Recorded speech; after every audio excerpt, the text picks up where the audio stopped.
Hello everyone, welcome back to Sigil. My name is Kevbot, and in today's video, I'll be discussing the City 26 World Building Challenge for this year.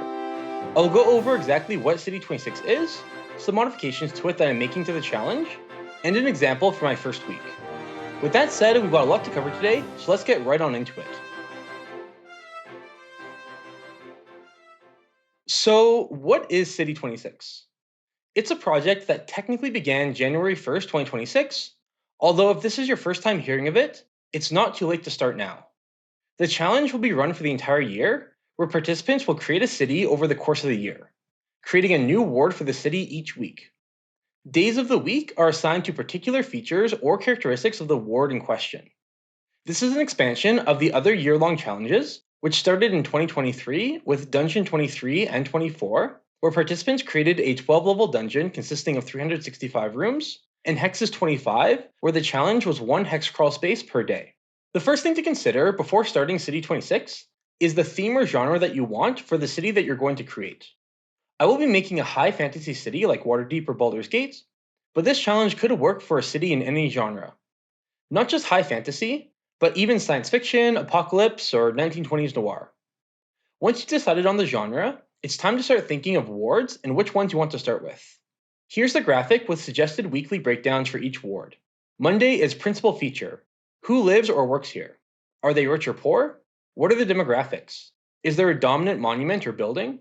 What is the architectural style of the ward? Why do people come to this ward? Tuesday is creating a D12 random encounters table for what happens in the ward. You could create 2 tables, one for day and one for night, and there are suggestions for themes of encounters such as civilian, social, mystery, combat, hazards, obstacles, treasures, and creatures. Wednesday is trappings and trade goods. What goods and services are available? Legal or not? Above board or black market? How does affluence and scarcity affect prices? Thursday is about controlling factions. What faction controls this ward? Is it just one or is there conflict? What are their methods of control? Are the ward folk happy about this? Then on Friday, it's a rival faction. Who are they? Why do they oppose the status quo? What methods do they use? What do they aim to achieve? What's the central conflict in this ward? Saturday is plot hooks and quests. What adventures can PCs have here? Does someone need help or assistance? Is there a mystery to be solved here? How does the story or campaign manifest here? Finally, Sunday is about transportation. How do people get around? Are these new methods? Are links strong? Who maintains it? Every day as you work through this, you can create NPCs for the different areas of the ward. And of course, no use of AI. AI is ruining enough of life right now, so no sense in having it ruin our TTRPGs as well. Now, I think this is a good framework and guideline. However, I did make a few changes to it to fit my city and needs, and I recommend you do the same depending on your preferred style for world building. For me, I condensed a lot of these together and down to 5 days a week instead of 7 days a week, to provide some more flexibility and avoid falling behind, and I also changed some of the order. I kept Monday the same with principal feature, and then made Tuesday notable locations that the party can visit. For me, thinking of principal features and notable locations first helps me to then come up with applicable factions, which I moved to Wednesday and combined primary factions with rival factions, as well as random encounters, which I moved to Thursday. I also merged plot hooks with encounters, as I like to use random encounters as potential plot hooks depending on how they play out in a session. Finally, I have NPCs on Friday, primarily connected to the factions, locations, and other encounters from the previous day. So with that said, let's take a look at my first week and district as an example. As I stated earlier, I will be creating a high fantasy city. There are several classic wards that I want to include. Religious areas with temples to different gods, a magic university, a crime ward, libraries, but I want to start my city with general adventuring wards. So my first ward will be a smithing ward. This will be a middle-class district where adventurers can buy weapons and armor. I'm thinking this will be a primarily dwarven ward, as dwarves in my world tend to be masters of the smith, but there would also be a sizable elven and human population. For a dominant monument or building, I rolled on the monuments table from Sly Flourish's Lazy DM workbook and got dwarven excavated monuments.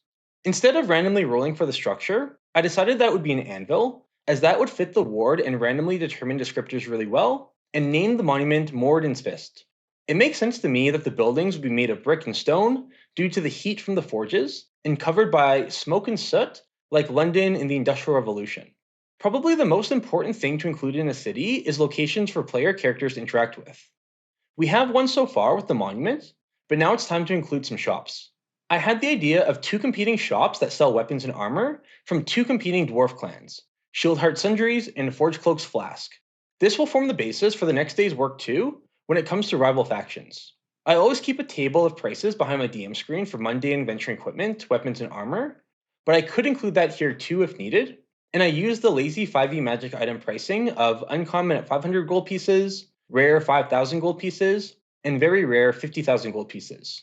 I've also decided to include a third neutral dwarf clan to run a tavern, the Stone Soul Tavern, as it would make sense for a city ward with a heavy dwarven population to also have a tavern. As mentioned before, the two dwarf clans of Shieldheart and Forgecloak that run the two shops are also competing factions for control of the ward. Instead of having one of them being dominant and the other one being a challenging rival, I decided to make them both equal and always vying for power. Depending on which one the party interacts with, maybe the players could influence one gaining more power over the other, and that could lead to interesting situations and interactions. I've decided that while they are fighting for economic control and power, the source of their conflict is related to the clan that has the rightful claim to the monument of Moradin's Fist, which explains why they both stay in this area and don't just spread out around the city. Next up is the encounters table, which I have as a combined encounter and plot hook table. I've got a mix of different encounters for the streets, shops, or taverns, so no matter where the party decides to travel, something interesting could happen. It's a d12 table, so one could randomly roll on it, but I feel like these tables usually work better when I just use them as reference to pick and choose encounters that might fit a certain moment or whichever players are currently in the session. The key for these encounters is to keep them brief, at most 1 or 2 sentences. Basically, you want enough to run an encounter with, but also brief enough that you could quickly change certain details that might fit a specific situation.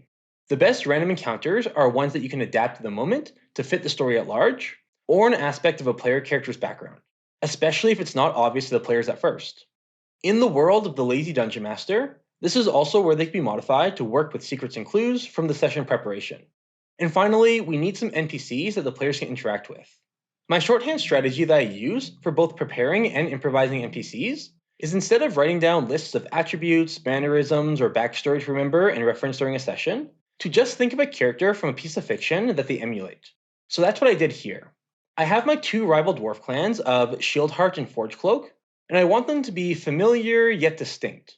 So, the characters from Shieldheart have the framework of characters from Star Wars, and then the Forgecloak characters have roughly equivalent yet distinct framework characters from Firefly. I've been running NPCs like this for years, and my players have never really caught on or got distracted by this. But if you think your players might notice, just gender swap. Make the Han Solo character framework into a female NPC, or the Leia Organa framework a male NPC, and no one will notice. Along with the character framework, I have a general title for their position within the clan that fits the framework, and a corresponding stat block in the event that combat breaks out. As for the Stone Soul clan, I like the idea that they run the tavern as a family, and what's an easier family framework to use than The Simpsons? And that's it. After about 5 minutes each day for a week, I have my first city ward created. After a year, this will create an insanely huge and immersive city to drop into any high fantasy campaign. And the best thing is, I could take any single ward and drop it into any city if needed. I think it would also be cool to somehow reference the other wards within each other as I create them. For instance, maybe a member of the Shieldheart clan teaches a course on smithing at the university when I create that. So with all the notes done, I compiled it into a 2-page reference sheet that I can refer to later during preparation and during sessions. The Smithing District is a middle-class district dedicated to purchase, selling, and refurbishing of armor and weapons. While dwarves, elves, and humans all populate this district, the dwarves are the primary demographic, as the ward was built around an excavated dwarven forge that several clans have a historical connection to. The small brick and mortar houses in this district are closely packed together and perpetually stained by black soot and smoke. The two main shops in this ward are Shieldheart Sundry and Forgecloak's Flask. Dwarves from both clans ensure that no illegal fencing of weapons occurs within the ward, so as to keep the eye of the city watch far away. At both shops, standard weapons and armor can be purchased at the prices indicated in the player's handbook, or sold for 10% of the price. There's a 75%, 50%, and 25% chance, respectively, that a magical weapon or armor of uncommon, rare, or very rare might be available for purchase at either shop. There's also a dwarven tavern in this ward run by a third clan, the Stone Souls. Each of the two shops in the ward are run by the rival Shieldheart and Forgecloak dwarven clans. These clans are in constant conflict over who has the rightful claim to Morden's Fist, and competition over who produces the best weapons and armor. Beyond purchasing weapons and armor, they also look to hire adventuring parties to help them with various tasks, such as obtaining rare raw goods and materials. The third clan, Stone Soul, is a neutral arbitrator between the two rival clans and don't seek to obtain power in the district.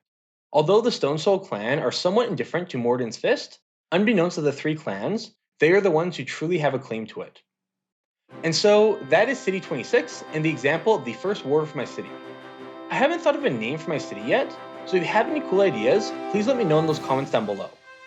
Also let me know what you think of the City 26 World Building Challenge, if you think you'll also join it, and what the theme for your city will be.